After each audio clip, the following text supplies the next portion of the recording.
বাদশা সেকান্দার ইন্তেকালের আগে ওসিয়ত করছিল মৌতের পরে হাত বাহিরে রেখে ঘুরিয়ে দাফন করার জন্য। তিনি তামাম দুনিয়ার মানুষকে বুঝাতে চায়, ও তামাম দুনিয়ার মানুষেরা, বাদশা সেকান্দারের মতো বাদশা হারে দুনিয়া তামাম দুনিয়ার বাদশাই করলো, এত বড় বাদশা মনে হয় দ্বিতীয় আর কেউ হইতে পারবি না।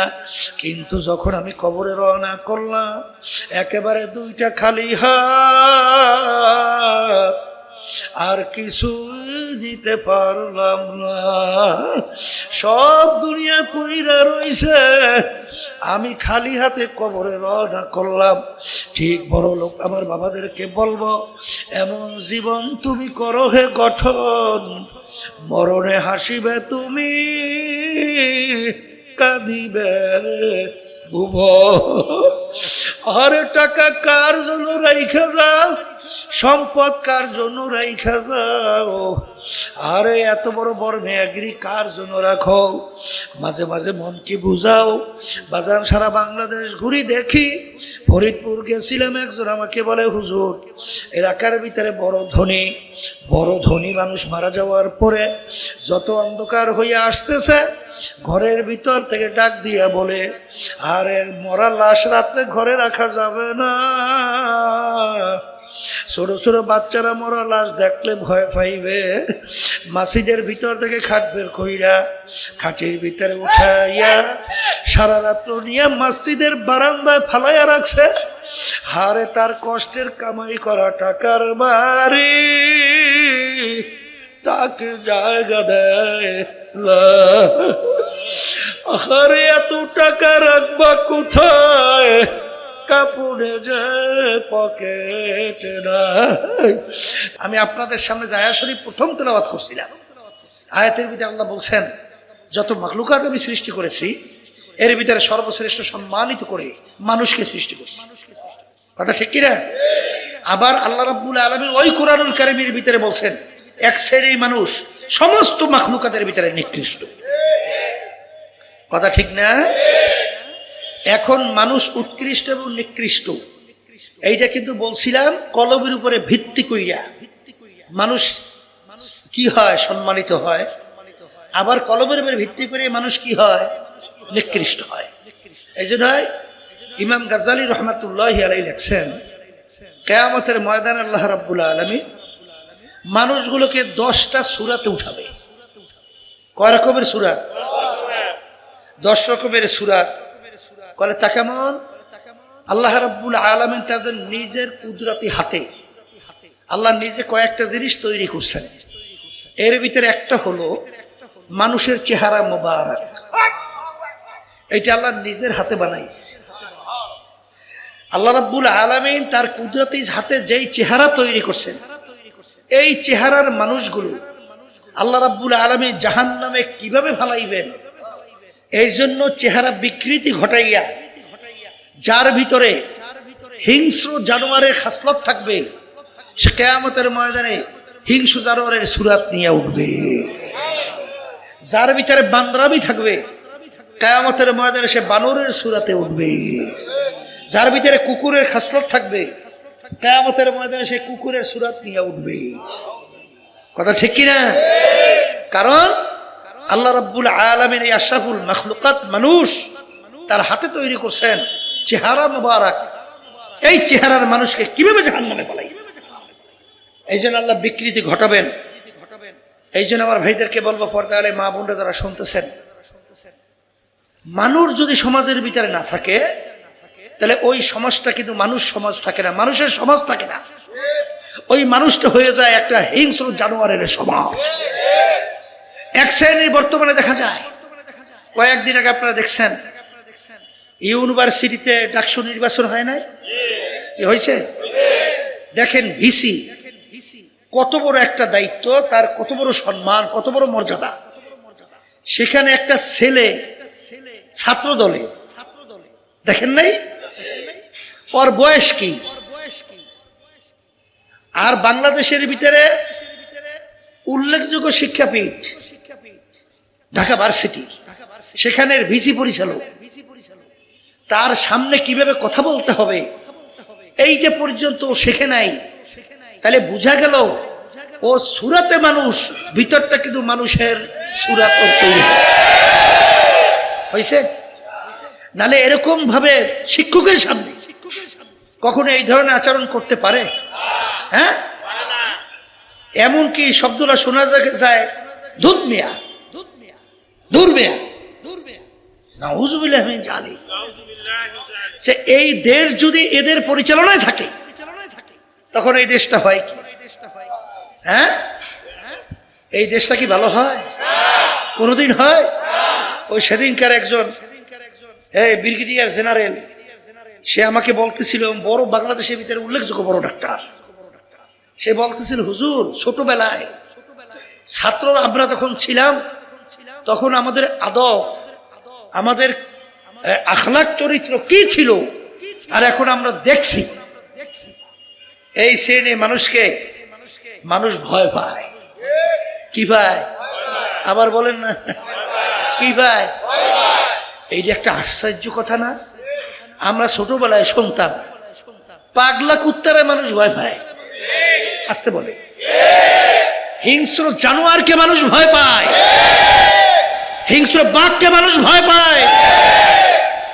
মানুষকে মানুষ ভয় পাইবে কেন? তাহলে বুঝতে হবে ও এখন আসলে সুরাতে মানুষ, ও আসলে মানুষ নাই, ও হিংস্র জানোয়ারের চেয়েও খারাপ হয়ে গেছে। শোনেন, ওমর ফারুক রাদিয়াল্লাহু তাআলা আনহু অর্ধেক দুনিয়ার মতো দেশ রাজত্ব করছিলেন। বাংলাদেশের মতো প্রায় 200 মতো দেশ, এই বাংলাদেশ 200টা বাংলাদেশ একত্রিত করলে যেই পরিমাণ হয়, ওমর ফারুক রাদিয়াল্লাহু তাআলা আনহু এত বড় দেশের রাজত্ব করছিলেন। দেখেন,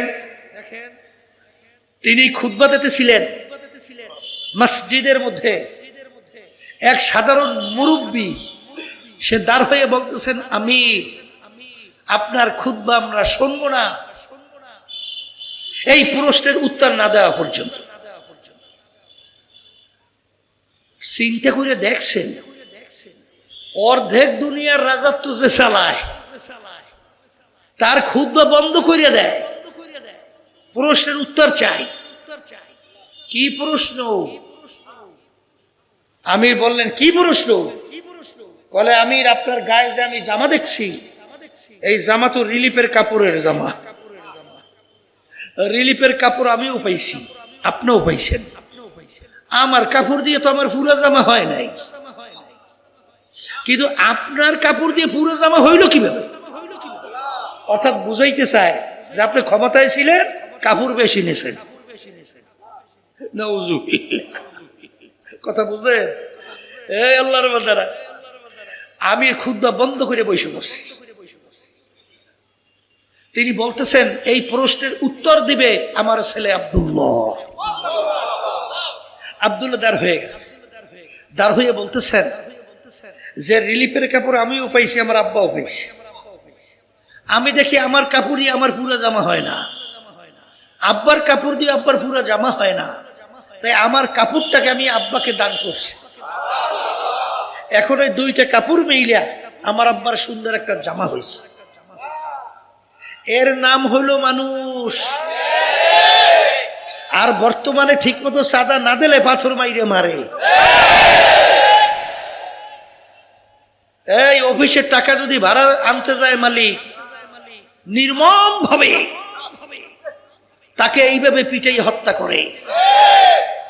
সাংবাদিকরা যখন সত্য সংবাদ প্রকাশ করে তখন তাদেরকে মাইরে ফেলায়। তা এরা যদি ক্ষমতায় থাকে দেশ তো সুন্দরই চলে, হয় একেবারে সোনায় সোহাগা।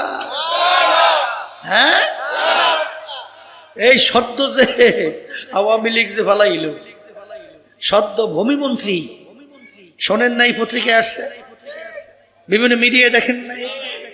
প্রথম আলো পত্রিকার রিপোর্ট আসছে কি, একার বাড়ির সন্ধান পাওয়া গেছে 3টা দেশের মধ্যে, 620টার মতো বাড়ি। কয়টা বাড়ি আর কয়টা দরকার আল্লাহ জানে।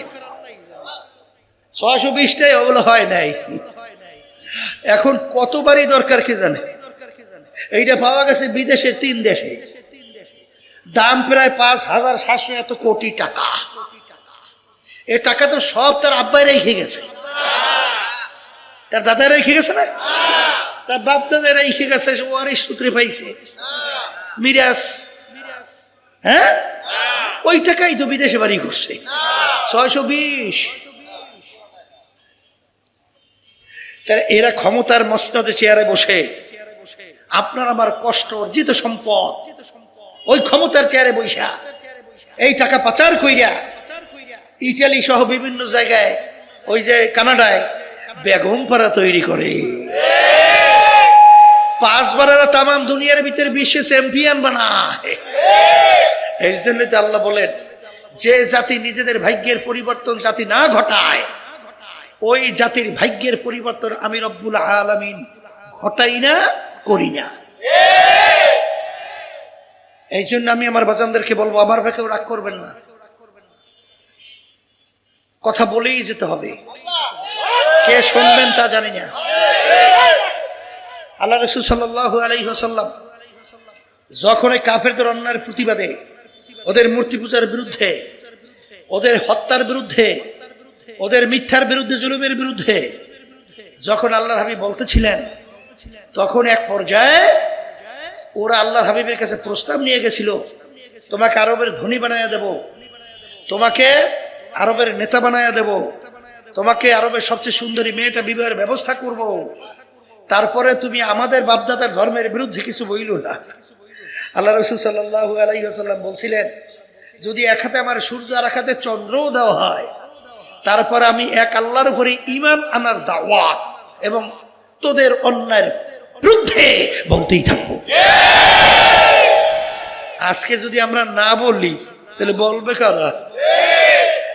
এই যে ফ্যাসিস্ট আওয়ামী লীগ সরকার 2024-এ নির্বাচন করলো না, আমাদেরকে নির্বাচনে নেওয়ার জন্য ও চেষ্টার কোনো শেষ নাই। কথা বলছে, এখন আমাদেরকে এমনকি বিরোধী দল বানাবার চিন্তাও করছিল।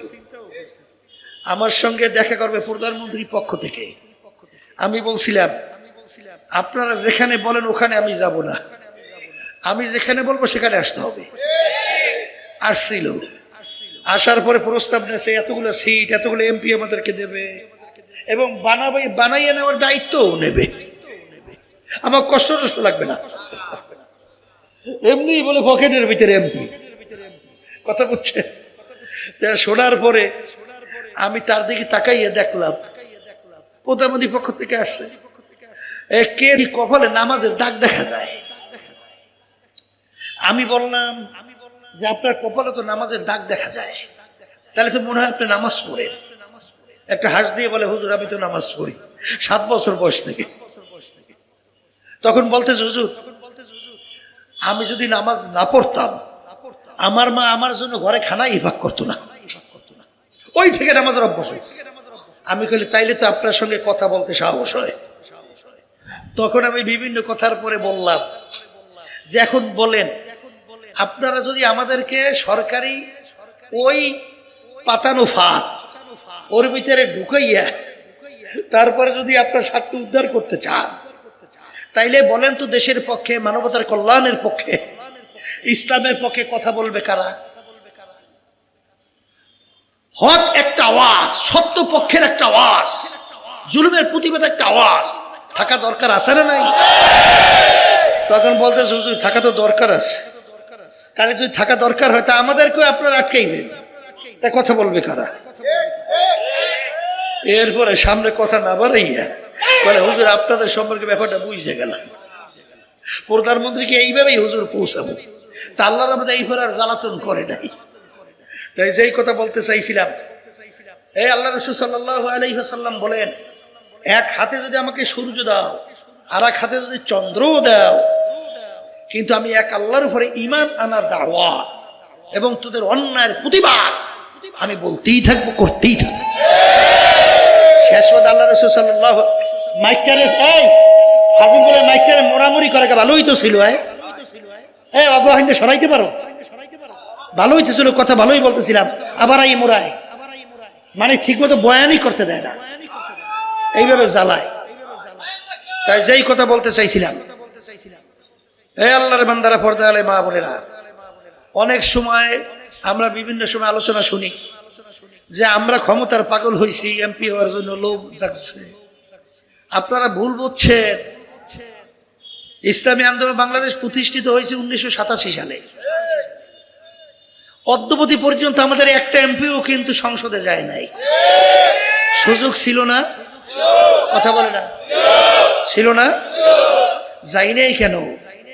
যাই নাই এর জন্য আল্লাহ রাব্বুল আলামিনের ওই হুকুম, নির্দেশ, ওয়া তাআওয়ানু আলাল বিররি ওয়াত তাকওয়া ওয়া লা তাআওয়ানু আলাল ইসমি ওয়াল উদওয়ান। তোমরা ভালো কাজের সহযোগিতায় থাকো আর খারাপ কাজ, অসৎ কাজের বিরোধিতায় থাকো। এই 53 বছর যারা দেশ পরিচালনা করলো, এদের ইতিহাস যখন আমরা পড়ি, দেখি, শুনি, এদের মাধ্যমে দেশটা একবার দুইবার নয় 5 বার তাম দুনিয়ার মধ্যে চোরের দিক থেকে ফাঁস বানাইছে। এদের আলোচনা করলে দেখি হাজার হাজার মায়ের কোল খালি করছে। এদের ইতিহাস যখন আমরা দেখি, হাজার হাজার লক্ষ লক্ষ মানুষকে মিথ্যা কেস দেওয়ার মাধ্যমে ফ্যামিলি ধ্বংস করছে। কথা বলে না? এদের আলোচনা করলে আমরা দেখি যে আশরাফুল মাখলুকাত মানুষকে অনেক সময় অন্যায়ভাবে কষ্ট দেওয়ার জন্য আয়না ঘরের মতো আইয়ামে জাহিলিয়াতের সেই বর্বর ইতিহাসকেও হার মানাইছে।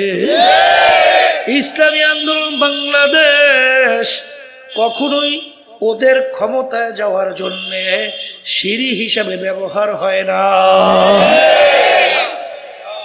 আমাদেরকে ব্যবহার করে আমাদের সহযোগিতায় নিয়ে ওরা ক্ষমতায় যাবে। আর এই সমস্ত এই অন্যায়ের, খুনের, এই মিথ্যার, এই জুলুমের এবং টাকা পাচারের এবং সন্তান মাহারা করা, মা হারা করা সন্তান, এদের সহযোগী হব। আর কিয়ামতের ময়দানে এই খুনিদের কাতারে উঠবো। এটা কখনোই হতে পারে না। এই জন্য কথা ঠিক না বেঠিক? ও মনে করছেন আমরা বুঝি কিছু বুঝি রে? না, সব আপনারা বুঝছে একেবারে শেষ। বুঝছেন তো ভালোই। এখন দেশকে সুন্দর করার জন্য এই যে জুলাই 2024, আপনারা জানেন এই হাজার হাজার মায়ের কোল যে খালি হলো, এত সন্তান পঙ্গু হলো, চক্ষু হারালো, একটা লক্ষ্য উদ্দেশ্য নাই? কথা বলে না? লক্ষ্য উদ্দেশ্যটা কি? বৈষম্য দূর হবে, এই দেশ স্বর্ণের দেশ হবে। এই লক্ষ্য নিয়েই তো মানুষ জীবন দিয়ে রাস্তায় নামছে, ঠিক না? এখন আগের সেই নিয়ম পদ্ধতি অনুযায়ী যদি আবার সেই নির্বাচন হয়, আমরা কি টাকার তোরে ওদের কাছে কাছে ধারে কাছে যাইতে পারি? হ্যাঁ, আরে একদিনে যে সাদা পায় ও আমাকে বয়সেও তো ধারেও হয় নাই। কথা কয় না? কথা ঠিক না? ও সব আমার কিন্তু অনেক জানা আছে, আপনারা না জানো, আমি কিন্তু জানি। সারা দেশে আমি ঘুরি, শুনে আইছি যশোরে। খালি 5ই আগস্টের পরে ওই বর্মিয়ার বলে ফান্ডে পেরে 1,500 কোটি টাকার মতো খালি চাঁদা জমা হয়েছে। কথা বোঝেন কিছু বাংলা? হ্যাঁ, পানের দোকান থেকে বন্ধু সাদা, এরপরে আর কোনো জায়গায় বাদ আছে কিনা আমি জানি না। কথা বোঝেন নাই? আরে গু খালাও সাদা। সেই টাকা জমা করছে বুঝতে পারা। এই নির্বাচনে যখন সারবে তখন গুন্ডার অভাব আছে? আসতে কয় আছে অভাব? তোরা এই গুন্ডারা তখন যেই সেন্টার দখল করবেন না, বুঝলেন কেমন? ও বাংলাদেশ ইতিহাস নাই তো? আছে না? এই জন্য আমরা বলছি যে এই দেশকে যদি বাঁচাতে হয়, এই দেশকে যদি সুন্দর করতে হয়, আর প্রতিটা ভোটারের যদি ভোটের মূল্যায়ন প্রয়োজন হয় এবং ফ্যাসিস্ট চরিত্রের সরকার যদি তৈরি না হয়, একমাত্র পদ্ধতি নির্বাচনের পিয়ার। প্রতিটা ভোটারের সেখানে কিন্তু কি হবে? মূল্যায়ন হবে। এককভাবে ক্ষমতায় যাওয়ার আর স্বপ্ন দেখা যাবে না। এককভাবে ক্ষমতায় গেলি তখন ধরাকে সরা জ্ঞান মনে করে না, তখন ওই সংবিধানকে বানাইছে ওটি বই, যা বড় কথা করে, কথা ঠিক কিনা, নিজের স্বার্থে দলের স্বার্থে। এই জন্য আমরা বলছি এই পদ্ধতিতে নির্বাচন হওয়া লাগবে। তখন এক শ্রেণীর বলে না পিয়ার খায় না মাথায় দেয়, হ্যাঁ পিয়ার খায় মাথায় দেয়, আরে পিয়ারের মাধ্যমে দেশ সুন্দর হয়। 91 দেশের মধ্যে এই পদ্ধতি আছে, আছে না? খায় না মাথায় দেয়, এইটা বোঝে না। এই জুলাইয়ের চেতনাও এরা বোঝে নাই। এই জুলাইয়ের চেতনা না বোঝার কারণে আজকে যাচ্ছেন ঢাবির মধ্যে নির্বাচনে কিভাবে অপমানজনক কলঙ্ক রচিত হয়েছে। সামনে যদি না বুঝে এই কলঙ্ক আরো বাড়তে থাকবে। কারণ আপনারা যা বোঝেন অত কিন্তু এখন বাংলাদেশের মানুষ বোঝে না।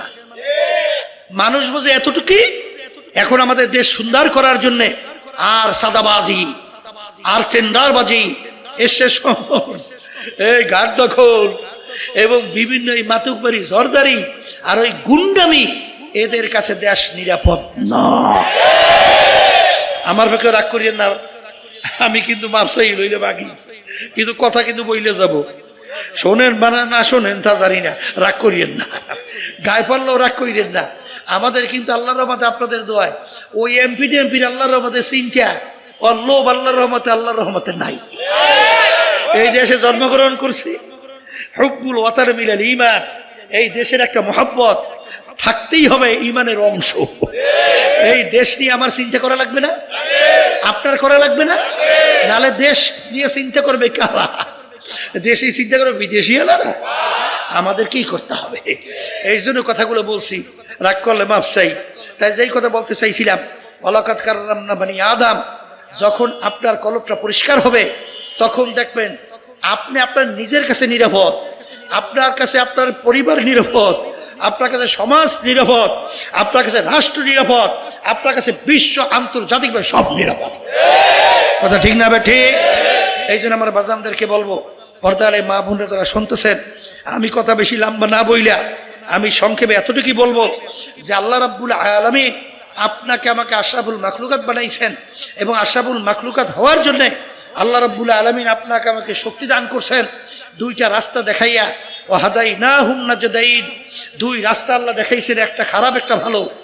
আপনি ইচ্ছা করলে ভালো রাস্তায় চলতে পারেন, তাইলে আপনি আশরাফুল মাখলুকাত হবেন এবং আশরাফুল মাখলুক হিসাবে আল্লাহর কাছে আপনি গণ্য হবেন, আল্লাহর কাছে গ্রহণযোগ্যতা লাভ করতে পারবেন এবং আপনি দুনিয়াতেও সম্মানিত হবেন, আখিরাতেও সম্মানিত হবেন।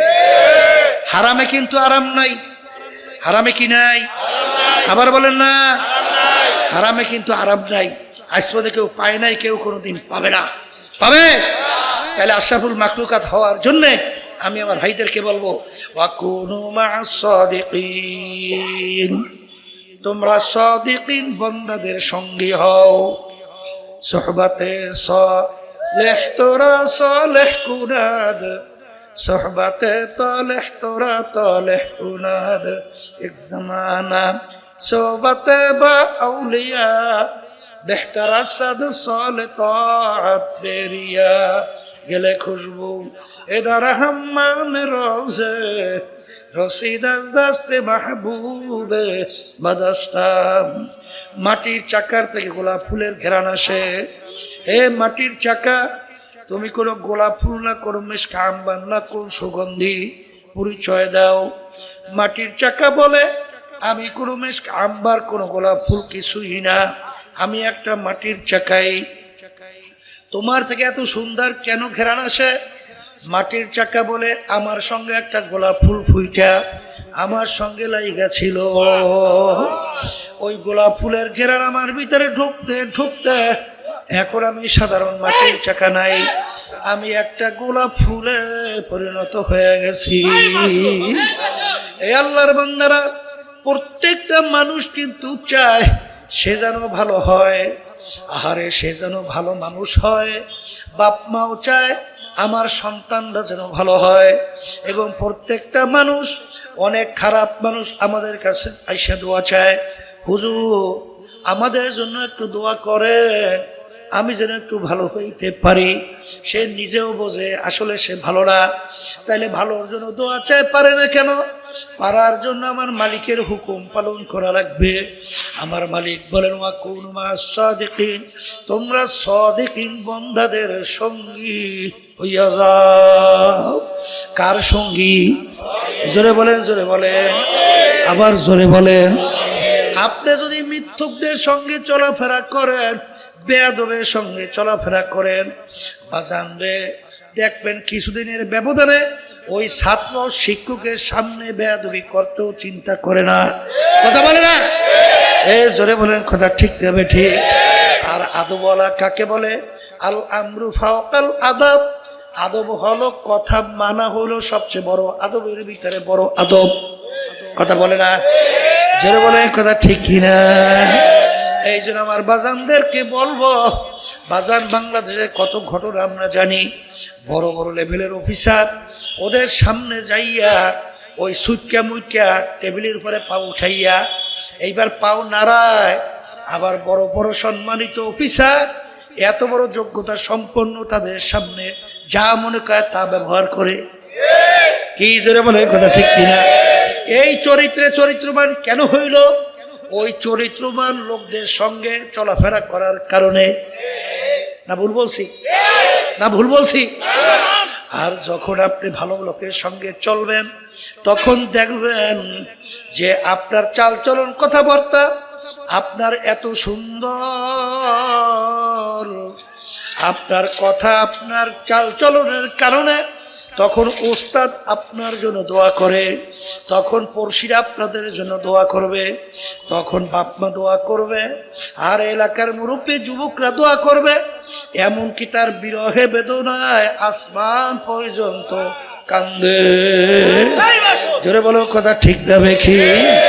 এই আল্লাহর বান্দারা সরফুল মাকানে সরফুল মাকির। বাজান জাগার সম্মান বাড়ে ব্যক্তির সম্মানের কারণে। এই জোরে বলো, কথা ঠিক কিনা? এই যাইয়ে দেখো সিলেট বাজান এত পণ্যভূমি কেন হইল? সেখানে এমন এক সম্মানিত ব্যক্তি ঘুমায় আছে, যেই ব্যক্তির নাম হলো শাহজালাল রহমাতুল্লাহ আলাই, শাহপরান রহমাতুল্লাহি আলাই। বাজান যাইয়া দেখো সরমনায় জমিনটা এত কেন সম্মানিত হলো?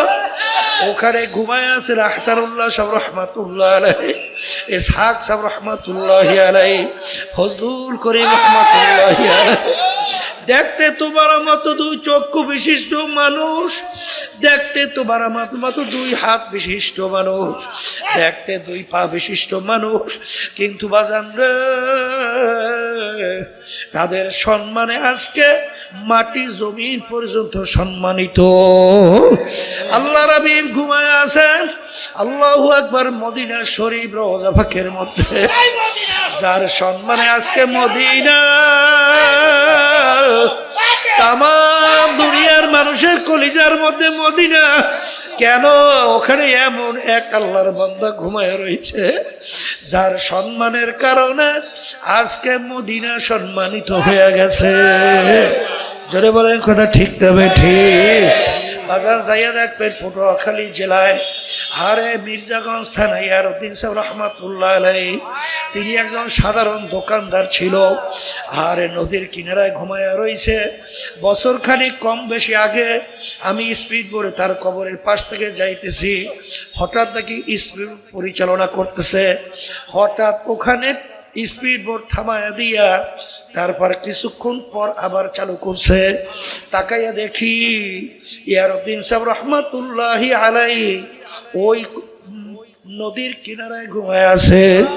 আজকে তার সম্মানের কারণে বাজার লঞ্চ স্টিমার চালক পর্যন্ত থামাইয়া সম্মান কইরা তারপর সামনে যাওয়া লাগে। এমন জীবন তুমি করো হে গঠন, মরণে হাসিবে তুমি কাঁদিবে ভুবন। কোন জীবন তুমি গঠন করলা?